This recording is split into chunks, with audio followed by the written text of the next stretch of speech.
اللبنانيون يحتاجون إلى خارطة طريق.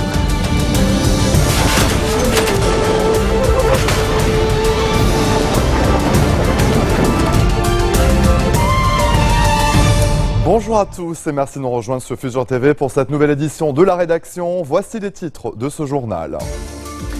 À Ersal, dans l'est du Liban, les combats continuent entre l'armée libanaise et les djihadistes du front Al-Nosra. Bilan 10 militaires tués, plusieurs blessés, 13 soldats sont portés disparus, selon le chef de l'armée, le général Jean Karouaji. On demeure sans nouvelles d'une vingtaine de policiers pris en otage hier à Ersal dans un bâtiment contrôlé par des miliciens. Dans une vidéo publiée ce dimanche par le front Al-Nosra, les membres des FSI annoncent avoir fait défection. Les insurgés sunnites de l'État islamique en Irak et au Levant prennent le contrôle de la ville de Sinajar dans le nord de l'Irak après des affrontements avec les forces de sécurité kurdes. Et un tremblement de terre d'une magnitude de 6,3 frappe une région montagneuse de la province du Yunnan dans le sud-ouest de la Chine, faisant au moins 150 morts. Je vous disais en titre, le chef de l'armée, le général Jean Karouaji, a redit ce dimanche la détermination de la troupe à lutter contre les terroristes à Ersal. Des heurts qui ont déjà coûté la vie à 10 militaires et fait plusieurs dizaines de blessés. 13 soldats sont portés disparus selon le chef de l'armée qui s'est entretenu ce dimanche avec l'ambassadeur des États-Unis au Liban, David Hale, des derniers développements à la frontière syrienne. Et justement, la situation demeure très tendue dans la région frontalière d'Ersal, dans l'est du Liban. Les combats continuent entre l'armée libanaise et les djihadistes du front Al-Nosra, la branche syrienne d'Al-Qaïda. Côté insurgé, le bilan serait d'au moins 15 morts. Plusieurs djihadistes auraient été capturés. Il y a aussi des pertes civiles, mais aucun chiffre officiel n'est disponible pour le moment. Les habitants de Ersal sont pris en étau entre les djihadistes et l'armée régulière. Ils ont par ailleurs lancé des appels à travers les réseaux sociaux à chasser les miliciens et à éviter toute confrontation avec l'armée. Tout a commencé hier, samedi, par l'arrestation du Syrien Imad Ahmad Jouma, soupçonné d'être un haut responsable du front Al-Nosra qui contrôlerait désormais la majorité de la région d'Ersal. Les islamistes occupent toujours plusieurs positions de l'armée dans cette zone montagneuse reculée et qui partage avec la Syrie une frontière très poreuse. La troupe qui a musclé ses effectifs à Ersal avait promis hier d'agir de façon résolue et ferme pour mettre un terme à l'avancée des islamistes et empêcher tout débordement du conflit syrien au Liban. L'armée a depuis repris certaines positions perdues autour et à l'intérieur de Ersal.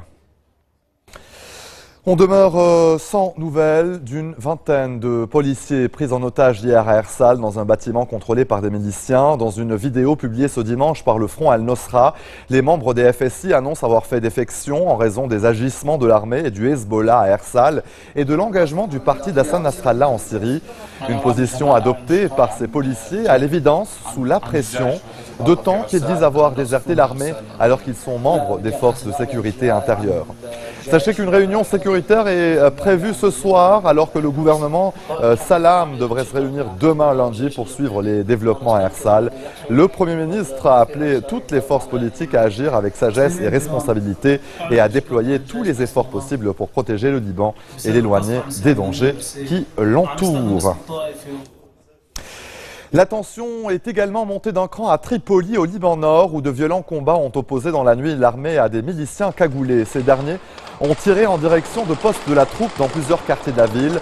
Des roquettes anti-chars de type RPG et des engins explosifs artisanaux ont été utilisés dans ces affrontements. Une bombe a en outre explosé au passage d'une patrouille de l'armée dans la région de Talat el-Hamari.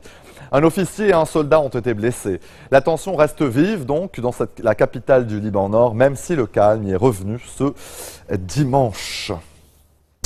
Et une réunion extraordinaire s'est tenue ce midi au domicile du député Mohamed Kabara en présence de responsables locaux et dignitaires religieux à Tripoli. La situation à Ersal a également figuré au menu de cette réunion. Les participants ont directement accusé l'Iran, le régime syrien et le Hezbollah d'être à l'origine des tensions à Ersal. Ils en appellent au gouvernement et à la troupe pour mettre donc un terme aux violences qui visent, selon eux, les sunnites. Le Liban est en danger en raison des groupes armés et de la pensée takfiriste. Une déclaration signée Walid Jumblat lors d'un point de presse lors d'une tournée dans la région de d'Erkoubel et de Chouaifat. Le chef du Parti socialiste a appelé à se tenir aux côtés de l'armée. Selon Jumblat, l'État et les forces de sécurité sont les garants de la sécurité et de la stabilité du Liban. Le leader druze a par ailleurs estimé que l'implication du Hezbollah en Syrie n'était pas à l'origine de l'avancée des djihadistes de l'État islamique au Liban. Jumblat a enfin souhaité une sortie de l'impasse politique et des discussions stériles en vue de l'élection d'un président de la République. Pour ce faire, le chef socialiste appelle à une coopération entre le chef du courant du futur, Saad Hariri, le président du Parlement, Nabi Berri, et le secrétaire général du Hezbollah, Hassan Nasrallah. Le patriarche maronite Chararahi a également dénoncé les violences à Ersal. Dans la partie politique de son homélie dominicale, le prélat a appelé les responsables politiques à prendre leurs responsabilités afin de protéger l'armée et les frontières nationales. Le chef de l'église maronite a par ailleurs une nouvelle fois dénoncé la vacance à la présidence de la République, appelant les partis politiques à mener des négociations afin de paver la voie à l'élection d'un nouveau chef de l'État. Rahi a enfin estimé nécessaire la tenue d'une conférence nationale pour sortir le pays de l'impasse.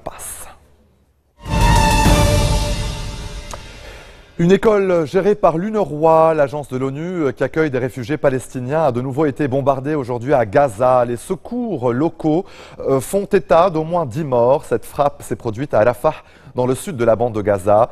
On dénombre au moins une trentaine de blessés. De nombreux Palestiniens s'abritent dans ces écoles depuis le début de l'offensive israélienne dans la bande de Gaza.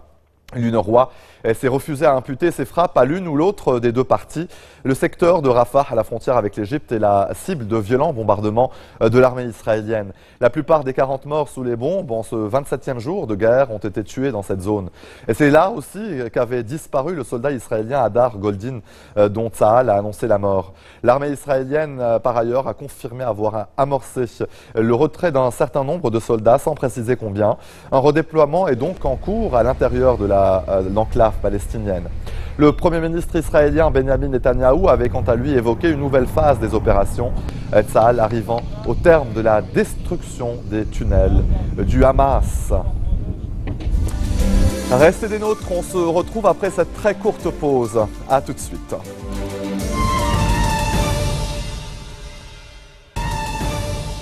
Retour sur le plateau de l'info, les insurgés sunnites de l'État islamique ont pris le contrôle de la ville de Sinajar, dans le nord de l'Irak, après des affrontements avec les forces de sécurité kurdes. La ville de Sinajar est située à une centaine de kilomètres à l'ouest de Mossoul, la capitale de la province de Ninève. La veille, les islamistes s'étaient emparés de la ville de Zumar et de petits champs pétroliers dans la région. Les habitants de Sinajar, majoritairement yézides, une minorité religieuse kurde, ont quitté leur domicile pour se réfugier dans les montagnes voisines et dans la ville de Zakho, située dans la région semi-autonome du Kurdistan. Ils sont considérés par les islamistes comme des infidèles. De violents combats ont été enregistrés ce dimanche autour de la ville de Rabia, près de la frontière syrienne. La situation sécuritaire en Irak se détériore rapidement depuis les violents affrontements qui ont éclaté le 10 juin entre les forces de sécurité irakiennes et des centaines de militants sunnites qui ont pris le contrôle de Mossoul, une ville située à 400 km au nord de Bagdad, et ce avant de s'emparer par la suite de vastes étendues du territoire irakien après le retrait de l'armée irakienne à Nineveh, dans d'autres provinces et à majorité donc sunnites. Les affrontements à Tripoli, la capitale libyenne, ont fait 22 morts et 72 blessés, un bilan annoncé ce dimanche matin par le gouvernement intérimaire de la Libye. Des groupes lourdement armés continuent de frapper des endroits stratégiques et des civils. Les autorités disent explorer tous les efforts de médiation possibles pour faire cesser ces attaques. L'aéroport international de Tripoli et ses environs sont devenus le théâtre depuis 3 semaines de violents combats entre les milices Zintan qui ont pris le contrôle de l'aéroport et des groupes islamistes armés de la ville de Misrata qui cherche à les déloger. La ville de Benghazi a également été le théâtre de violents affrontements entre les forces du général dissident Khalifa Haftar et des groupes islamistes. Un grand nombre de camps de l'armée sont passés sous le contrôle des groupes islamistes. D'après le ministère de la Santé, les affrontements récents dans le pays ont fait 214 morts et 981 blessés au 30 juillet. Allez, en bref, dans le reste de l'actualité, c'est dans cet avion privé et spécialement équipé que le docteur Kent Brantly est arrivé aux États-Unis. Cet Américain de 33 ans vient du Libéria où il a contracté le virus Ebola. Il sera soigné dans un hôpital d'Atlanta avec une autre Américaine qui, elle aussi, soignait bénévolement les victimes du Ebola en Afrique. 729 personnes en sont mortes, une fièvre pour laquelle il n'existe aucun traitement ou vaccin. La quête de restes humains suite au crash du Boeing de la Malaysia Airlines dans l'est de l'Ukraine est décidément laborieuse. Les recherches restent soumises à l'évolution des combats entre forces ukrainiennes et pro-russes. La trêve observée permet en effet de mener les recherches dans un périmètre très limité. Les restes humains récupérés sont soumis à un premier examen médico-légal lors de la zone de combat avant de rejoindre les Pays-Bas. Sur le terrain, l'armée ukrainienne progresse vers Donetsk, la bastion des rebelles séparatistes.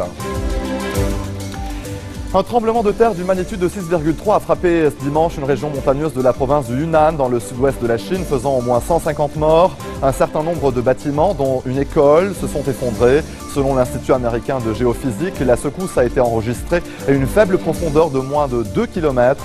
La terre tremble souvent dans cette partie de la Chine. En 2008, un séisme avait fait près de 70 000 morts dans le Sichuan.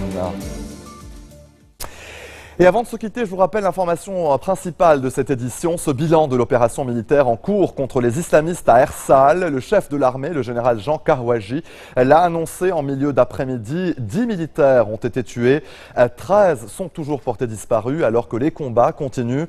Côté insurgés, le bilan serait d'au moins 15 morts. Plusieurs djihadistes auraient été capturés. Il y a aussi des pertes civiles. Les islamistes occupent toujours plusieurs positions de l'armée dans cette zone montagneuse reculée et qui partage avec la Syrie une frontière très poreuse. Et bien évidemment, restez sur Futur TV pour plus de précisions sur cette opération militaire en cours, donc à Ersal. Voilà, c'est ainsi que se referme cette édition. Tout de suite, le rappel des titres qui ont marqué l'actualité de cette journée.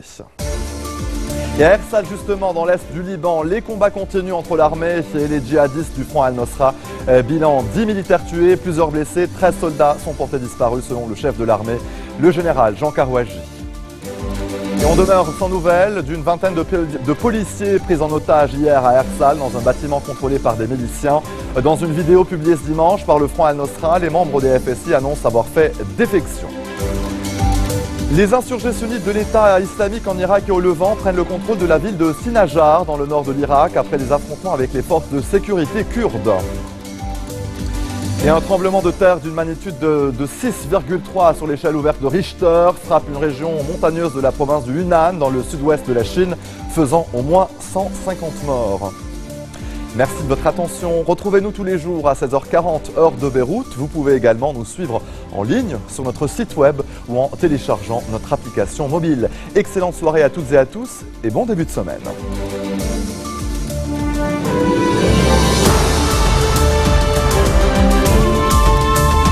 اللبنانيون يحتاجون إلى خارطة طريق